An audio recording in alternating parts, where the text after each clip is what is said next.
This episode is brought to you by the outstanding team at Compass Strategic Advisors, your trusted partner in driving strategic growth.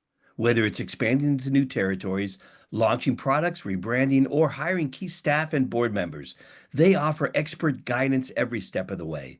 With a versatile approach and a proven track record, Compass is the go-to resource for both startups and established companies looking to scale with confidence. Show some support for this podcast by sharing this appreciation and checking out their website at www.compass-strategic-advisors.com. Ken Miller, welcome to the Liftoff with yours truly. Well, thank you, Keith. It's just a pleasure and an honor to be on your show. Well, I tell you, the second I caught wind of this opportunity, I wanted to grab it. You have had an inspirational journey, and while this program is called Liftoff, this episode might be called Check Yourself Before You Wreck Yourself. I like that. Let's work with that one. I like that one. It's really been an incredible journey for you, and it's captured in your new book, Becoming Ken, which I love the photo right there, as well as the QR code, and a great read. And it goes well beyond the typical topics of this podcast about where we talk about founder-led growth and tech-led growth and development. And we touch a little bit on those topics here, of course, but I thought it's such a pleasure to have somebody with a different perspective. I wanted to weigh into that. You had a fantastic story, and I'll let you just give us a little bit of backstory if you don't mind. Sure. Born in 1962, makes me 62 years old today. Not today, but this year. Oh, good. My mother was a teenage runaway white prostitute, and my father was the pimp and drug dealer in New York, or one of the. And I was put up for adoption at birth. I did 6 years in foster homes. I was adopted by Irene and Sam Miller. And then I went from New York to Anchorage, Alaska. So I grew up in Alaska. A lot of people know me as Ken from Alaska. Wow. And I was precocious as a child. I was a National Merit Scholar. I graduated high school 17, accepted to Harvard, went to Dartmouth College, got an Ivy League degree. But I always tell people I majored in fraternity and I minored in drinking. And so when I got out, my first gift as a new college graduate was my first treatment center. And I stayed sober for a few years, went into the corporate world. So I've always had a corporate background since 1984. And within 3 years, I had relapsed and was to spend the next 20 years pretty much homeless on the streets of Seattle, Reno, Sacramento, and Jackson, Mississippi. I'm also a three-time convicted felon. I've spent many years behind bars for my crimes. And in 2007, I was released from the penitentiary for what I believe the last time. I had no marketable skills, and I became what we call a development director in the fundraising world. And then in 2014, I put out my own shingle as a coach, consultant, and individual that helped organizations, nonprofits in the area of fundraising. Since then, I've founded four more companies. So I have five companies that I own. I've been quite successful. And so I wrote the book, was published on May 19th, 2025, to share a little of that journey, a little of that story. But it really resonates with business owners. There's aspects of the book that I talk about at each chapter of lessons learned, because you still learn lessons on the streets, in the penitentiary, and of course in the corporate world. And I've learned lessons that I do share. I feel like I really undersold by saying it was an inspirational story, a unique backstory. And I was like almost underselling the drama that you've seen in your young life. I mean, that's a lot there, Ken. So what happened? I mean, we don't have to relive because we only have so much time, but what was that pivot point?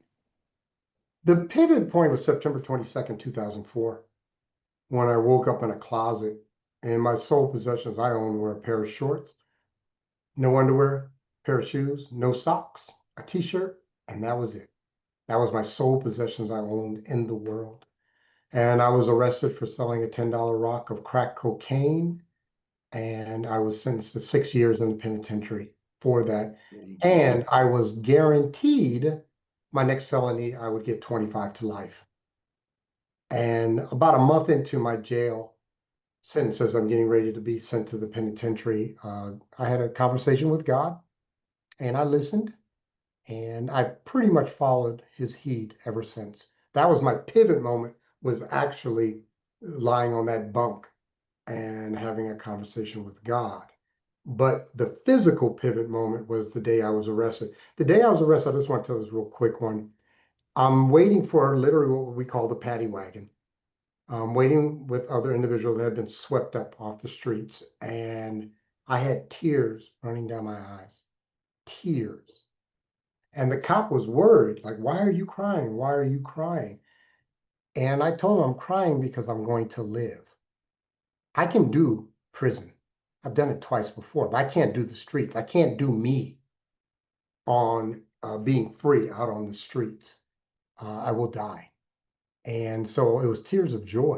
tears of joy because I was arrested and I knew I was looking at years in the Yeah, penitentiary. that is heartbreaking. My goodness. I could joke and like, okay, so Dartmouth was not the best choice for you, but no, seriously, Well, Ivy League education, did that set you down the wrong path? Like no, with no, expectations or pressure or any of that stuff, or no, was it something other that no, another switch that kind of went off? no, none of those. I'm a big believer in that it is not about antecedents that I'm an alcoholic and a drug addict. I'm a big believer. Yeah, I got beat when I was a kid. Yeah, I had trauma from my childhood. Yes, I was Okay, a foster child for 6 years, but that's not why I became an alcoholic. I became an alcoholic because physiologically, I have a reaction to alcohol.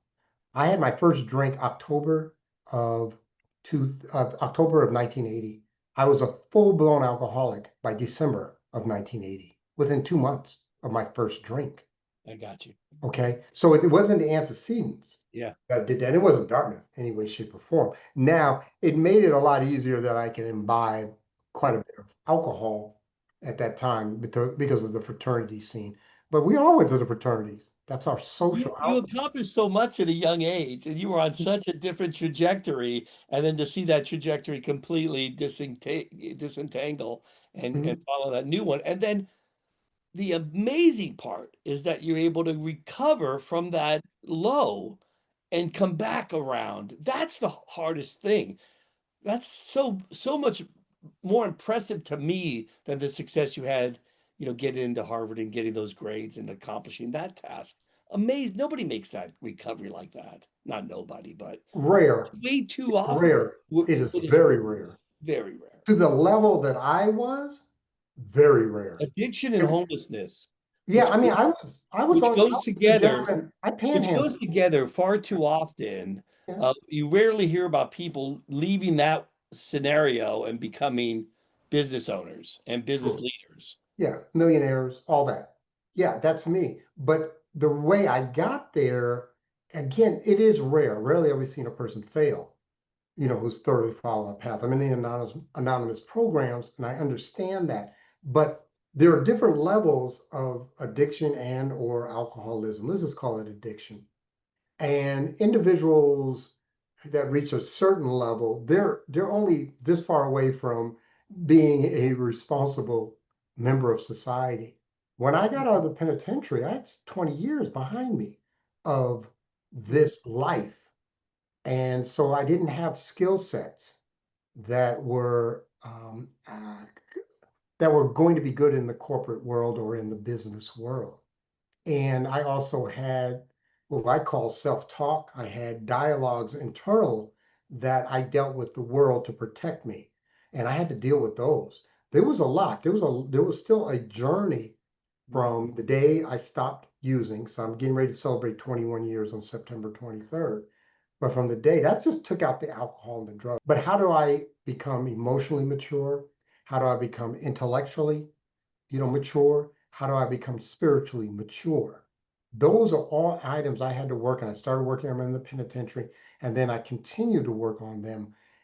But I'm in a position now. I'm really, really cool where I am.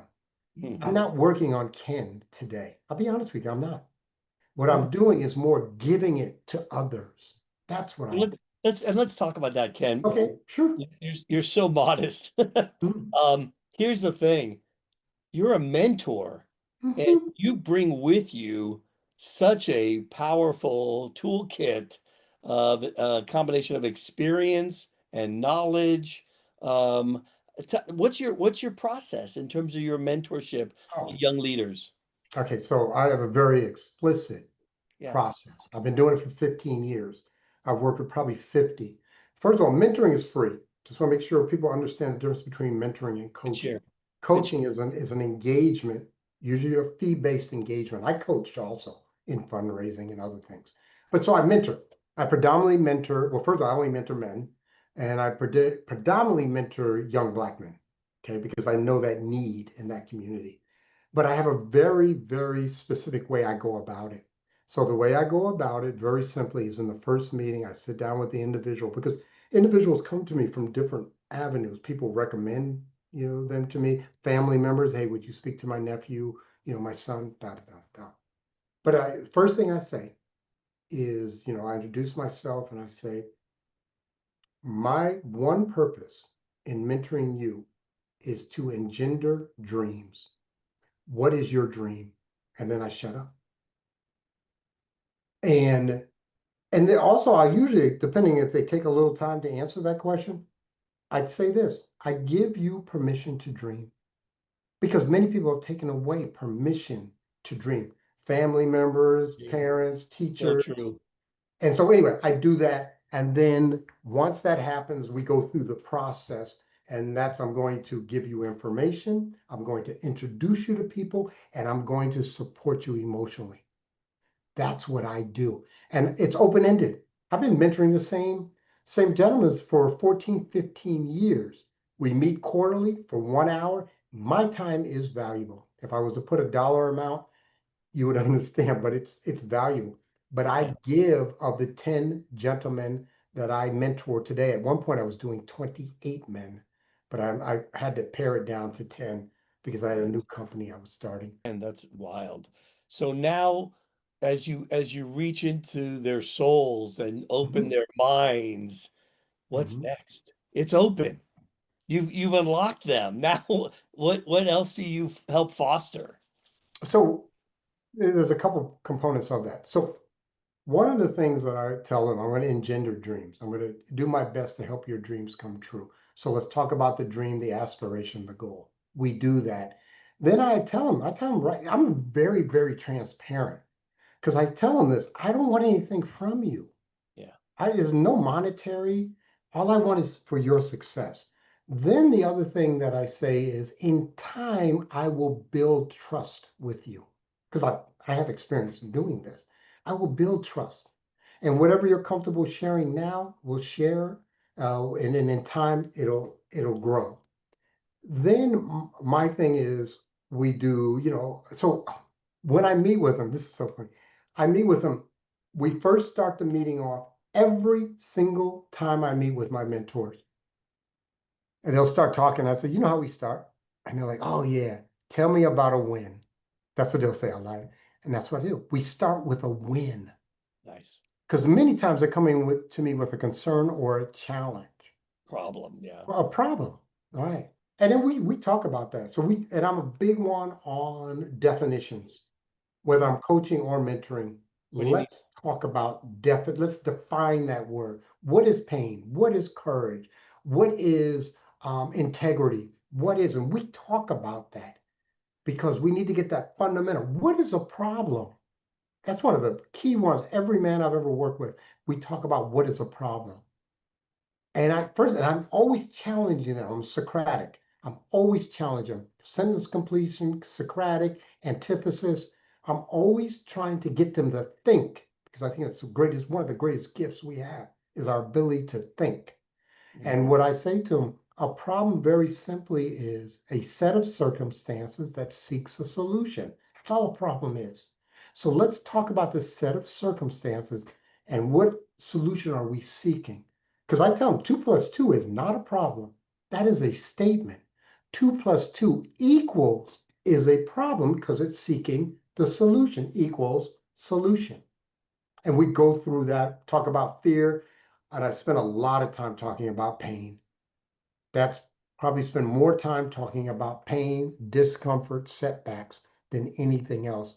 Because in my estimation, that is what is going to make or break you, other than your spiritual as a person, is how do you deal with discomfort and pain and fear?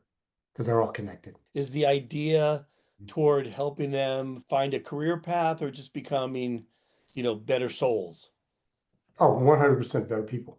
Yeah, 100%. But in the beginning, many of them come to me about doing better in fundraising, being better. But fantastic. when the trust is built, we're now talking about marriage. We're now talking about relationships with family. We are now talking about, most importantly, relationships with self. Hmm. Okay. What's your self talk? I do a lot of that. What are you saying to yourself right now? Did you Right. have this situation? What did you say to yourself? Did you talk to yourself? Yeah, Oh, I'm not worthy. I'm saying I got to do more mentoring, Ken. I I'm worked at I worked at a couple places where I signed up as a mentor and continue to, but I have nowhere near the bandwidth that you do. That's very impressive, and I compliment you and thank you for all that great work. Thank Um, you. how are you adjusting in society from the standpoint of all the technology that's going around with what is probably improperly called soft skills, but now we're talking about AI and oh man, all the things going on with software and the tools that are available today, both for the sort of tools like I use Headspace as an example, right? Calm as an example. Those are Mhm. tools that help us adjust. I don't know if that fits itself into your practice or there's some other things that work within, the process that you go through. Are there workflows, workbooks that you use and follow? Okay. Uh, That was a rambling so question. first of all, if you talked to me a year ago, I would tell you I have no time or inclination to look at AI, period. I now own a company that does AI. Yeah. Okay. I own the company. Wow. Yeah. Okay. I know AI very well. And I so believe in it and love it. And let me tell you why. AI did not care that I'm a three-time ex-felon. AI does not care that I'm 62. AI does not care that I'm African American. Doesn't care. Love it. It still gives me the same answers. And it can, if you so choose, can even the field. AI doesn't care I went to Dartmouth. Doesn't care I was a National Merit Scholar. That's You can great. still get the same if you know how to query and prompt from an LLM, a large language model. You can still get the query. Yep. So anyway, I understand it. I love it. Yep. I teach it. I work with it. I have people on staff that do automations. I have a whole company that works in AI, and it it is awesome. I could talk about this. I do. I speak from the stage about AI. So I'm a big believer in that. There are other, tools. I'm always looking at different tools. But one of the key components, and this is to the business owners, is that there's so much out there that you have to be judicious and have to have discernment as to which tools to use. Yeah. I'd rather you be good with 80%, 90% knowledge of Chat GPT than to have 20% of Grok, Claude, Gemini, and Chat GPT. You need to learn how to use one of them well. I don't care if you use Gemini, I don't care if you use Grok, I don't care if you use Claude. I'm just talking about the LLMs, let Yeah. alone AI image. You can use Pika, you can use Midjourney, let alone you can use make.com, N8N if you're doing automations. I could talk about this for a while, but the key Yeah. thing is get good or hire someone, that's good in depth within the AI ecosystem. Yeah. I may need your help there too. So, Ken, when you deal with some of these young men and they're facing challenges, like they're going through it, they're in the middle of it, maybe, right? I mean, it's hard to find a win. It's hard to find, something to hold on to. How do you start that conversation? The first thing is let's define the problem. Okay. Yeah. That's one of the first things I want to do. Number two, if I'm in time, I teach gap control. I teach this. What is gap control? Gap control is the input through our senses and the space before we either react or act. And what we're trying to get away from is the react. Okay. So Hmm. on the streets or in the penitentiary, I had very little gap control. I'd have input. You'd say something or look at me in a certain way or step on my shoes, and I reacted in a way that was inimical to my well-being, let alone the other individual that Yeah. it was affecting. We can do the same thing in the corporate world. Believe me, all the lessons I've learned on the streets, I've taken into the corporate world. So Oh, one of the first things is I want to identify. The other thing is I want to do is empathize. And what I mean by empathize, I'm not saying I agree with what you did because you did react. What I'm doing is I see you and I acknowledge you and I acknowledge your humanness and we speak to that. A lot of times, if it's a big concern, I just sit back and listen. yeah. There's sometimes I don't have an answer, but Yeah. at least you know that one Yeah. Black man is listening to you and is concerned about you and is willing to take his time, his capacity to hear.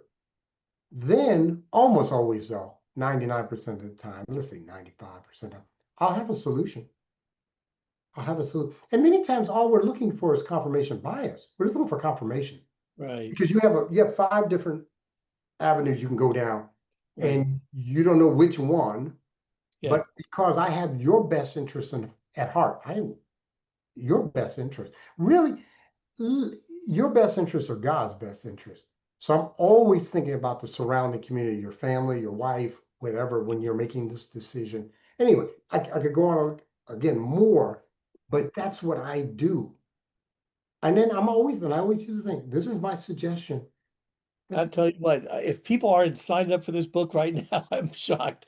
You got great stories. What has you excited, looking out in the next 12 months, besides a great birthday, a great celebration of some goals that you've achieved, which I compliment you on again. What has you excited about your several businesses on the fundraising side, the nonprofit side, the AI world? what has me excited is I have some upcoming speaking engagements. That's one of the reasons why I wrote the book was to speak more.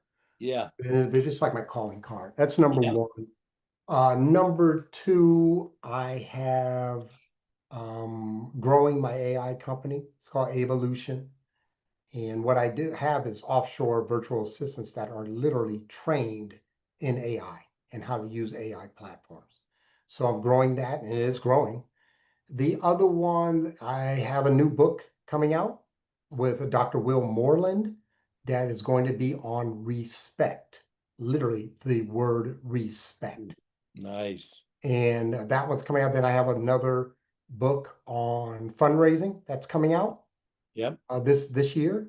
So I'm Wow. really looking forward to that. So I have two You're books. catching up on some lost time, man. That is some prolific effort. But that's just part One of it. book. That's I'm part still of it. working on my first book. That's this part. And again, I have a lot of travel coming up. Yeah. I have property in Ecuador, so I'm looking forward to going down Oh, yeah. to the to the ocean and spending some time with my lovely wife and going down there and we'll do that. And anyway, just I have a lot. I keep busy. And then the other one is just growing, is watching my mentors grow. So one of the new things that I'm doing, just to tell us a little bit about me, is almost all the time I speak on fundraising, I'm grabbing one of my mentees to speak with me I love that. and so I can showcase them. Yeah. I can put them because they probably couldn't get on the stage by themselves, but Yeah.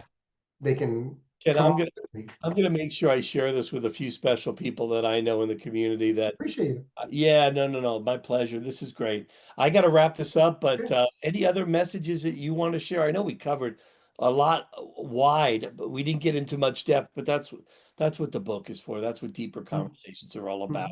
Mhm. You don't have time, but any other last thoughts you want to share? Yeah, but the last thoughts I'd like to share, and that's a great question.